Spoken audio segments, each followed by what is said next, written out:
शेरा वालिए माए तू। जय माता दी। माता वैष्णो देवी जुड़ी किसी भी जानकारी को पाने के लिए अभी सब्सक्राइब करें RR एक्सट्रीम और साथ ही साथ बेल आइकन जरूर दबाएं।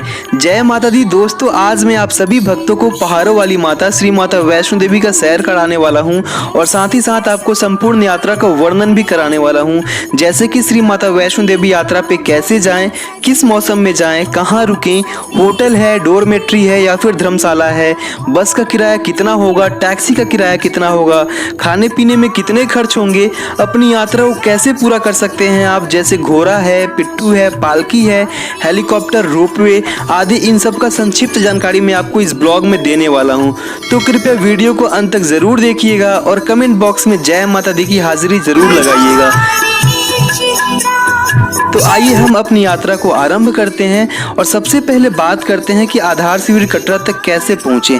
तो देखिए, कटरा जाने के लिए आपको सबसे पहले जम्मू जाना होगा, जो कि लगभग हमारे देश के सभी कोनों से रेल मार्ग के द्वारा जुड़ा हुआ है।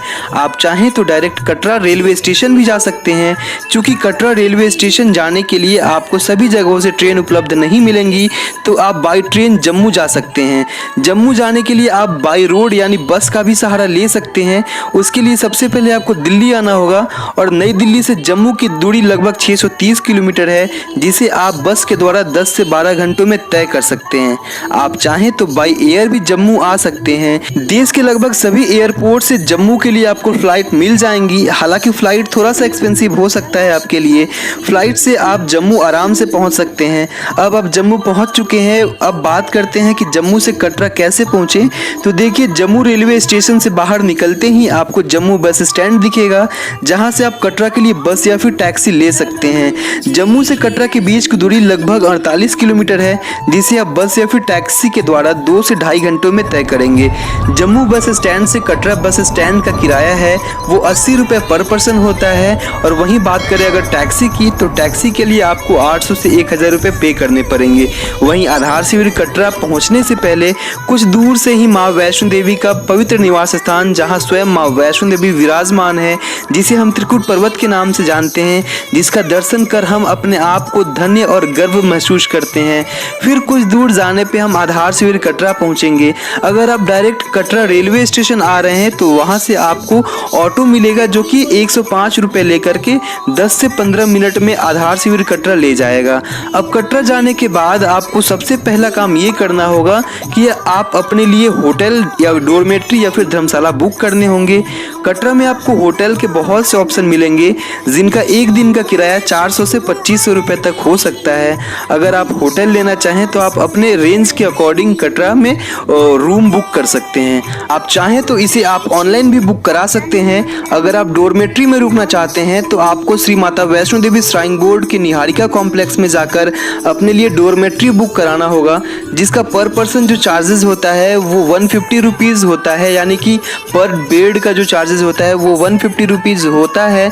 आप चाहें तो डोरमेट्री को ऑनलाइन भी बुक करा सकते हैं, जिसके लिए आपको श्राइन बोर्ड के ऑफिशियल वेबसाइट www.maavaishnodevi.org पे जाना होगा। होटल या डोरमेट्री को बुक करने के बाद आपको अपनी यात्रा को आरंभ करने के लिए अपनी यात्रा पर्ची लेनी होगी, जिसे आप ऑनलाइन www.maavaishnodevi.org से भी ले सकते हैं, या फिर आप इसे ऑफलाइन कटरा बस स्टैंड के पास यात्रा रजिस्ट्रेशन काउंटर से भी ले सकते हैं। यात्रा पर्ची के लिए आपके पास आपकी पहचान पत्र का होना अनिवार्य है। तो याद रखें कि जब भी आप श्री माता वैष्णो देवी की यात्रा पे जाएं तो अपनी पहचान पत्र को अपने साथ रखना ना भूलें। यात्रा पर्ची आपको बिल्कुल फ्री मिलेंगे। यात्रा पर्ची लेने के बाद आप अपनी यात्रा को बाणगंगा चेक पोस्ट से आरंभ करेंगे। अब बात करते हैं कि बाणगंगा चेक पोस्ट के बाद आपको बहुत से ऑप्शन मिलेंगे, जैसे कि आपको घोड़ा लेना है, पिट्ठू लेना है, पालकी लेना है।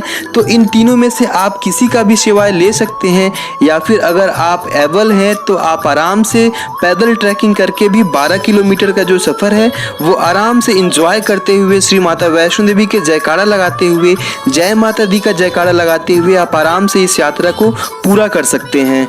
अगर मैं बात करूँ घोड़े की सवारी की, तो कटरा से भवन तक के लिए आपको घोड़े वालों को 800 से 900 रुपए तक पे करने होंगे, जो वाणगंगा चेक पोस्ट से लेकर के आपको भवन तक लेकर के जाएगा।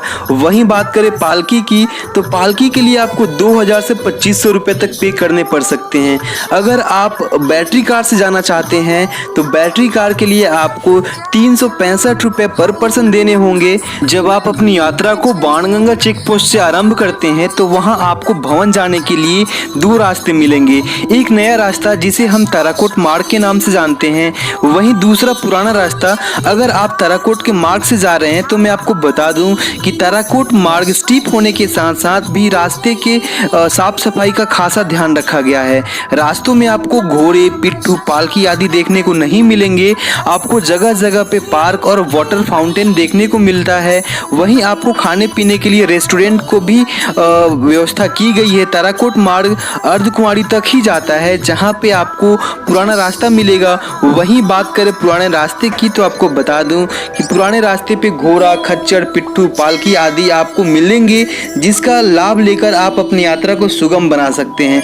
यात्रा के दौरान आपका पहला पड़ाव चरण पादुका होगा। कहा जाता है कि माता वैष्णो देवी यहीं पीछे मुड़कर भैरवनाथ को देखा था और तभी माता रानी के पैरों के निशान छूटे थे। उसी वक्त से हम इस पड़ाव को चरण पादुका के नाम से जानते हैं। कुछ किलोमीटर आगे जाने के बाद आपको दूसरा पड़ाव यानी अर्धकुंवारी या फिर गर्भजून की गुफा मिलेगी। कहते हैं माता रानी इसी गुफा में 9 माह तक तपस्या की थी। मान्यता ये भी है कि जो भी भक्त इस गुफा का दर्शन करता है उसे दोबारा माँ के गर्भ में नहीं आना पड़ता, यानी कि ये कहें कि उसे मोक्ष की प्राप्ति होती है। अर्धकुंवारी से 5 किलोमीटर के रास्ते को तय करके आप माँ वैष्णो देवी के भवन तक पहुँचते हैं, जहाँ आप माँ वैष्णो देवी के तीनों रूपों को, महाकाली, महालक्ष्मी और महासरस्वती के पिंडी स्वरूप रूप को दर्शन करते हैं। माता के भवन तक आप घोड़ा, पिट्ठू, पालकी से भी आ सकते हैं। सबका अलग अलग चार्जेस है, जो कि मैंने आपको पहले बता चुका हूँ।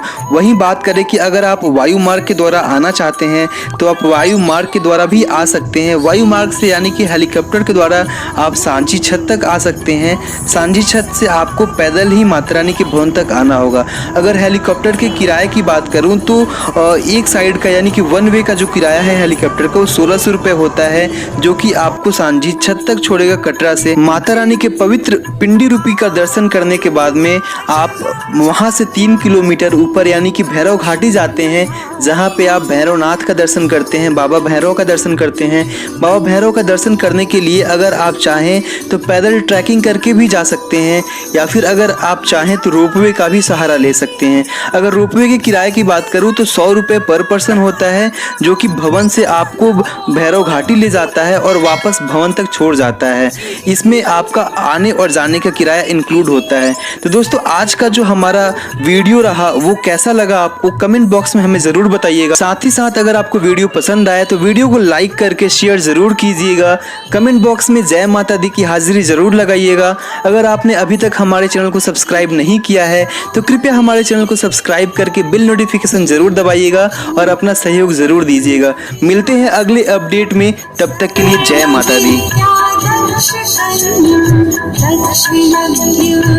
विनाशिनी